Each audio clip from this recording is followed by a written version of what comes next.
Hi, I'm Malcolm Graham Wood, and I'm here at Core Finance to do my CEO interview. I'm absolutely delighted to say that my guest today is Marshall Abbott, CEO of Arrow Exploration Corp. Marshall, it's great to see you on debut in the studio. Nice to be here, Melky. It's good to see you again. Well, I'm very excited about this interview. There's a lot of interest being generated in Arrow. You've done a lot of good things. So I won't beat around the bush, we'll get straight to it. Just to begin with, I always ask my guests to give an overview, just a short overview on what the portfolio contains. Tell me about Arrow. Certainly. So we're very excited with recent events at Arrow. We've had some luck with the drill bit.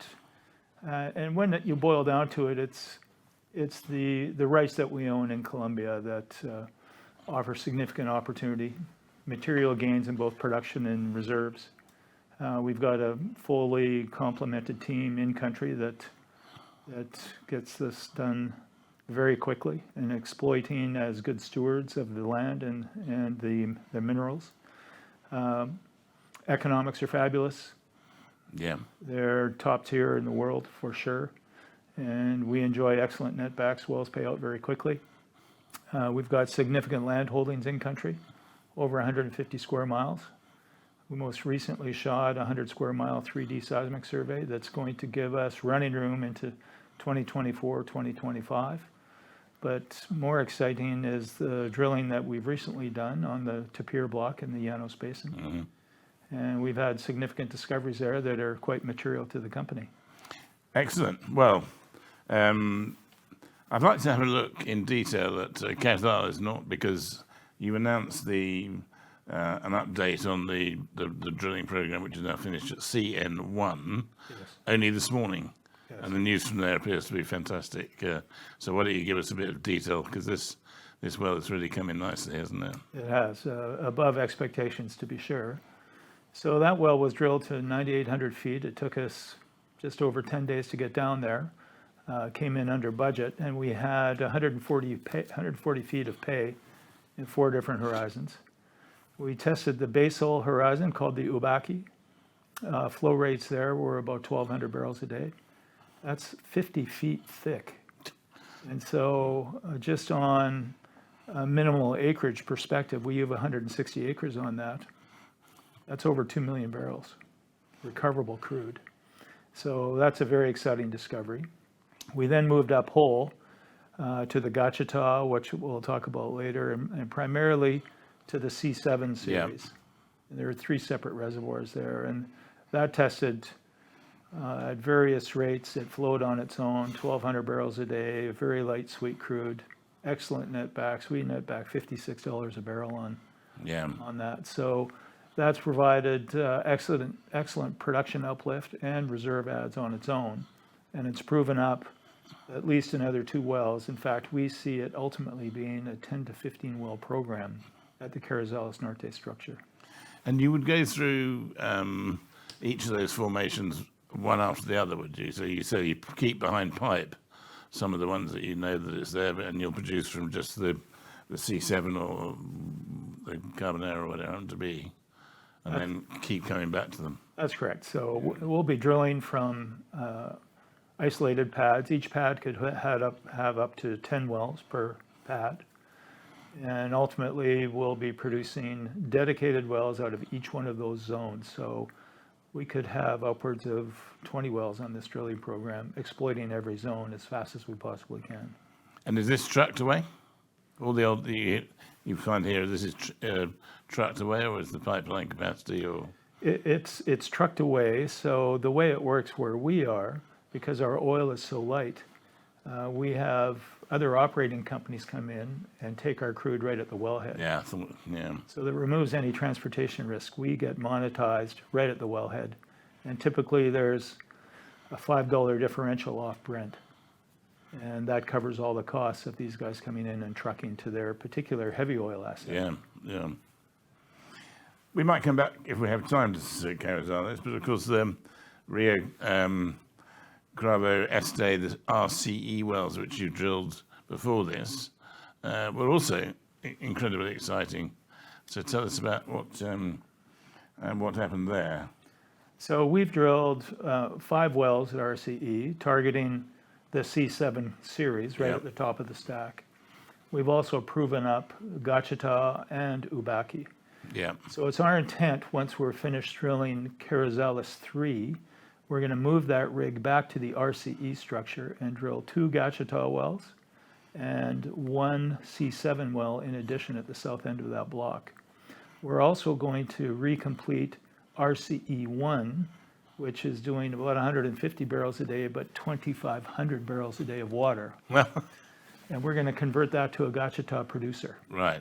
And that will reduce our need to dispose of another 2,000 barrels a day of water. So it's all very efficient. These wells pay out very quickly. Our best well to date paid out in 37 days. Yeah, I mean, it's pretty much the next question apart from Gachetta, but we'll do the payout because these wells are paying out in no time at all. And what is more, every time you drill one, you seem to say that it is quicker and cheaper than the last one. How are you managing to do this? This is a trick which, you seem to have got to pretty quickly. Well, a couple of things come into play there. One is our first well was about $4 million because we were testing 4 separate zones. Each test takes a week, and you're paying $35,000 a day for rig rates.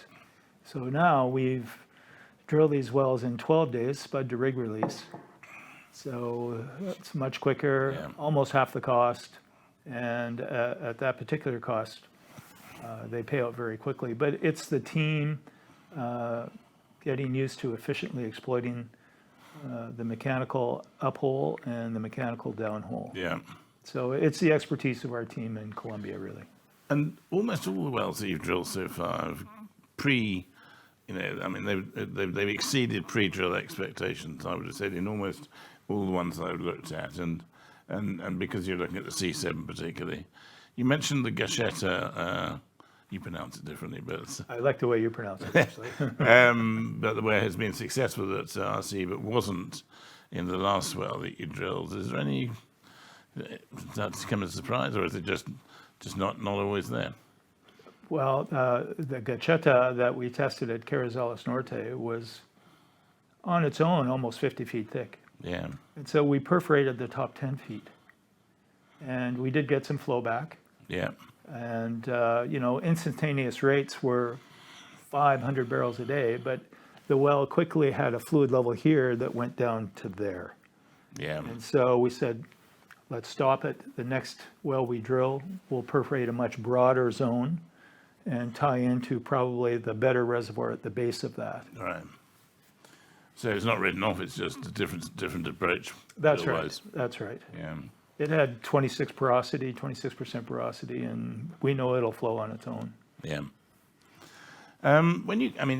This has been one hell of a railroad ride, as you say, since October, only a year and a half ago. Yes. Since you came to the marketplace over here. And we've come to really like this stock.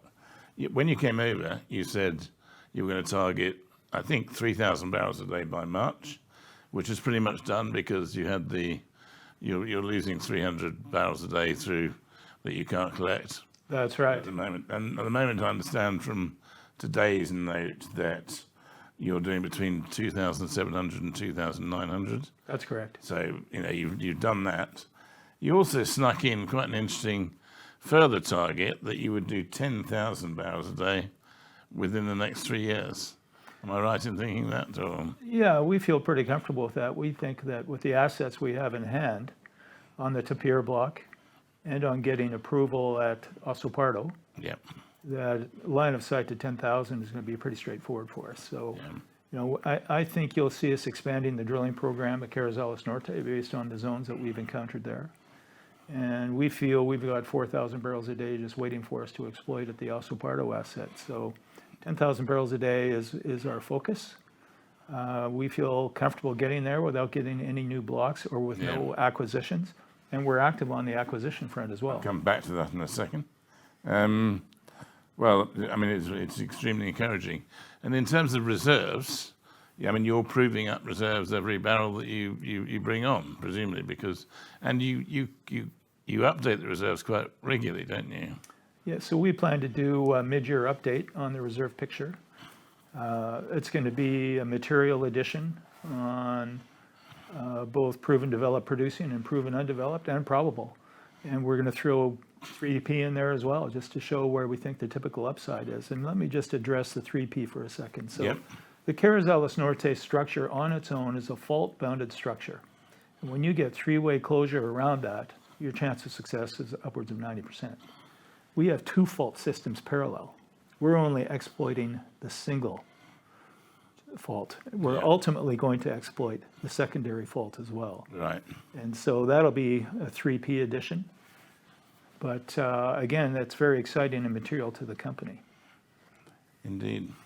So we're halfway through the year, exactly, and you have a 10-well fully funded program, and you're expecting to go back to, so you're going to continuing at the CN wells. You got the two wells spudded the other day, 2 or 3 days ago. Correct. And then 3, and then you'll go back to the RCE with the targets you've already mentioned.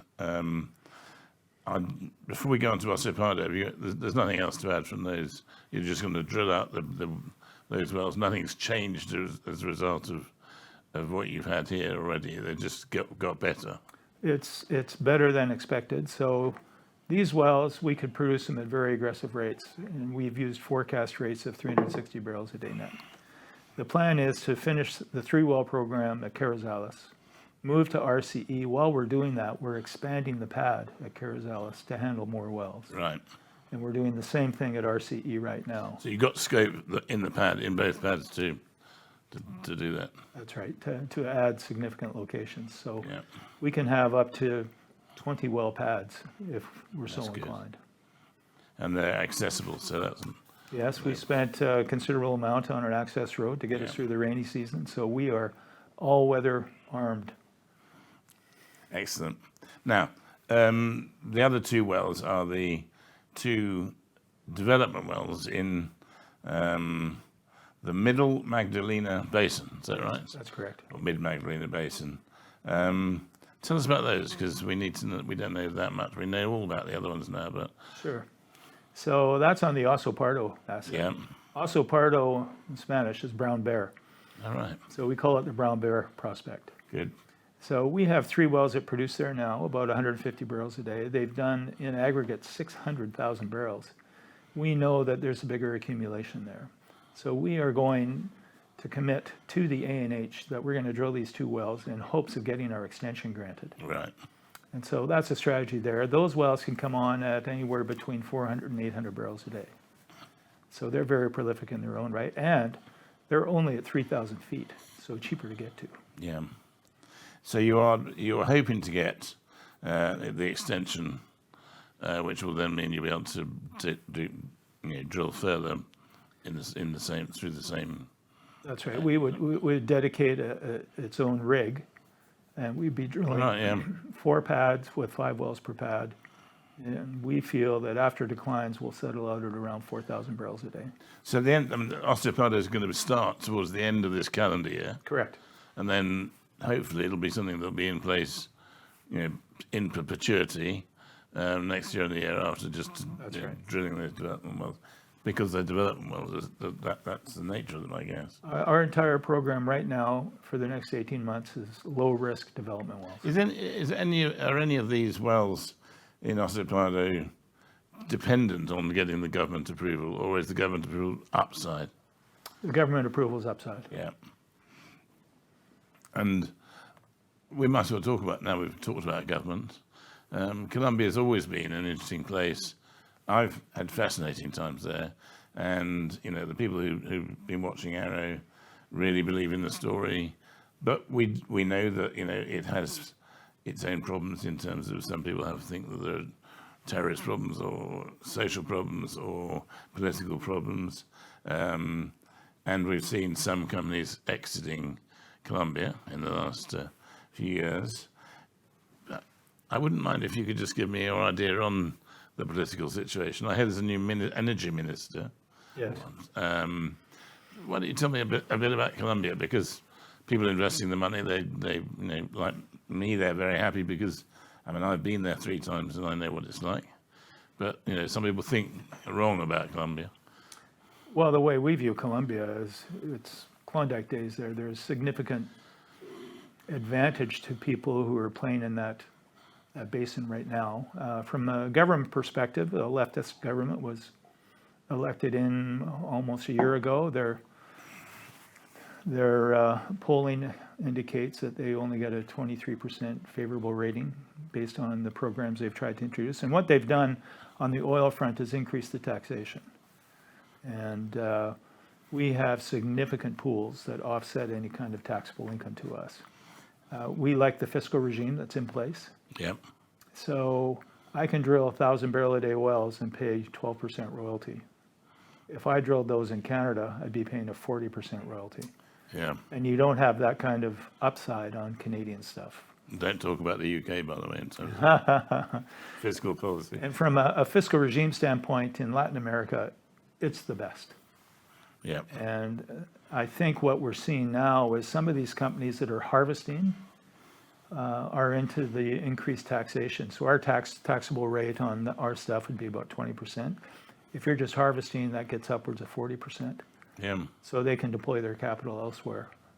But when you look at the serious players, like our number one shareholder, Canacol, they're expanding their capex. Carlyle expanding their capex. But that provides opportunity for us when some of these major players are exiting. And we're looking at these guys decanting assets and hopefully. Well, good. I mean, that comes on to almost my next question. But first of all, you mentioned just now that you'll be starting to drill a load of rigs at Oso Pardo with taking another rig. The service sector is alive and well in Colombia, isn't it? The rigs and people and it is. Are the majors in there, or is it the locals there? Is it? It's a bit of both.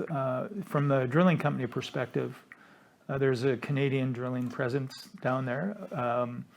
There's 75 drilling rigs in country. We've relied on 3 different firms. There are 65 service rigs in country, so it's a very robust surface structure. Yeah. And we see the big companies like Schlumberger, Weatherford, Yeah. Providing all the services that we need. We use Baker submersible pumps. I think we're one of Baker's best clients down there. Yeah. And I've had a long-running relationship with using submersible pumps with Baker. So. Yeah. So was I right in thinking that you put submersible pumps into some of the early wells, but didn't put them on? Didn't switch them on to start with? Yeah, we let the wells flow. Yeah. So natural flow to us is quite appealing. At the same time, it wants to come at you too fast. Yeah. And so you have to dial it down. We can decrease the choke size. And You make a lot of points about trying to make sure you drill the reservoir correctly and produce it. I've noticed that even in this morning's CN1 announcement that the production at peak was almost what it was after the first few days. It was still growing and it could do more. You just don't want to do it. You don't like to overproduce it. I think if we got super aggressive and produced these at rates that are upwards of 2,000 barrels a day, we'd pay out very quickly, but the ultimate recoverable reserve would be sacrificed. So being stewards of the reservoir, we want to extract as much of that crude as we possibly can. Yeah. We mentioned M&A. We've talked just recently now in the last few minutes about companies that are exiting Colombia, and you've got your big holders and supporters and everything else. Does that mean that there are naturally things which might come up, which you would expect to be able to? At some stage, go into the market and say, "Shareholders, we found this. We'd like to add to that. We'd like to do this." Are you naturally looking to increase the size of the business? After all, for us, you've only been here 18 months. Well, it's certainly one of the legs that we've relied on in historical oil patch endeavors is the acquisition front. And what we're seeing is some of these bigger players in the 30 to 50,000 barrel a day range are looking either to go to Ecuador or Venezuela, even opening up, or offshore Guyana, as we've seen. And they're looking to decant assets that don't make sense for them. So we see multiple opportunities where there are smaller production blocks that are available that we know we could double. And without doubt, they would add value to you. That's right. You've just had a fantastic set of interim results, haven't you? Yeah, so we're in great shape financially. You're in very good nick. When you came to London, you had half warrants, didn't you? We did, yes. And what's the warrant situation with the company at the moment? What's left over and what needs to be? So We expect the price. I mean, given the price of the shares at the moment, probably to a certain extent, that view will be the price of the shares, or not, or are they all? So the warrants, there are 17 million of them. They were priced at 15p. Yeah, Of course, they're in the money. yeah, So we're seeing increased activity on the warrant front. Canacol is probably the biggest warrant holder, right, and certainly we have designs on helping them yeah, pursue those warrants in a fashion that makes sense for them. Warrants are going to bring upwards of $15 million into the company. So I mean, this is what I'm coming to. I mean, they've been a good thing. They enabled you to come to the market, meet the people in London, get a pretty good shareholder list, haven't you? You've got. we're very happy with the diverse shareholder list. Yeah. And you know, our underwriters did a fantastic job. We had the wind at our back a little with oil prices and a very low risk asset that there was comfort with. And one thing I found on the AIM market is the risk tolerance. It's a breath of fresh air, I have to say. Yeah. We've enjoyed our experience with AIM, and you know, we've got a very good nomad that makes sure Yeah. we don't get on any naughty lists. And you're over here, we're speaking on a Monday morning, and you're about to do a whole week of back-to-back meetings with clients and institutions and shareholders, so I'm sure they're delighted about that. I think that a bit further out, people will be asking, because you're doing so well, whether you ever plan to buy back the shares or to pay dividends or anything like that. Any sort of longer-term thoughts about that? Yeah, so we're significant shareholders on the management team, and we would love to implement a dividend. Yeah. At these kind of corporate production rates, we're not there yet. No. We want to deploy that capital in the ground. You know, on our way to 10,000 barrels a day, we're certainly going to look at it very strongly, and I think our shareholders would very much appreciate that. So our shareholders have stuck with us. Yeah. We've seen warrant activity, as mentioned, but getting this to 10,000 barrels a day as a goal and returning that capital back to shareholders, I think, would be a good sign of appreciation for the support they've given us to date. Which is very fair. And I mean, I know you feel the shares could go a long way further. My target price has been 50p, you know, because I feel that that's what the inherent value will be in due course. You would be confident with, you know, the shares running, exercising more warrants, and then increasing the size of the company. Absolutely. It's full of confidence you and your board have. Yeah, we've got a very supportive board. As you know, we're a spin-off of Canacol, Yeah. and they have significant gravitas in country. Yeah. We rely on that, and it's been very helpful to us. Yeah. And so we've got a good working relationship with them and with all the government institutions that we have to deal with to implement our capital program. Fantastic. We're running out of time. Half an hour goes, or 25 minutes goes very quickly in such fantastic company. I always ask before we finally complete the interview, if you could just say, where would you like to see Arrow be in 12 to 18 months' time? So in 12 to 18 months' time, we would be fully exploited at the RCE structure. We'd be well on our way to exploiting the Carrizales Norte structure. We would be cash flowing $2 to $3 million a month. We're sitting on ultimately 15 to 17 million cash by year end after looking at our $32 million CapEx program, board approved for the year. So fiscal responsibility is high on our list. Reservoir guardianship is high on our list, and we will exploit this series of assets as efficiently and profitably as possible. So from a production rate in 18 months, that's a dangerous number to get. Yeah, I'm not asking you to your people with the AIM straps on will be saying, don't tell Malky, and I wouldn't ask it, but you're pointing us in the right direction, which is, given your history, the last 18 months and 2 years, how far you've got, your shareholders will be full of confidence about that. Well, thank you, Melky. Fiscal responsibility is big. Reservoir guardianship is big, and that will serve us well. Good. Thank you so much indeed for coming in and being a victim of my CEO interview. Always good to see you, Melky. Thank you for the opportunity. It's a pleasure. I've been Malcolm Graham Wood, and I'm here at Core Finance in order to do my CEO interview. My guest today has been Marshall Abbott, CEO of Arrow Exploration Corp. It's been great to see you, Marshall. Thank you very much, and thank you very much indeed for watching. See you next time. Bye now.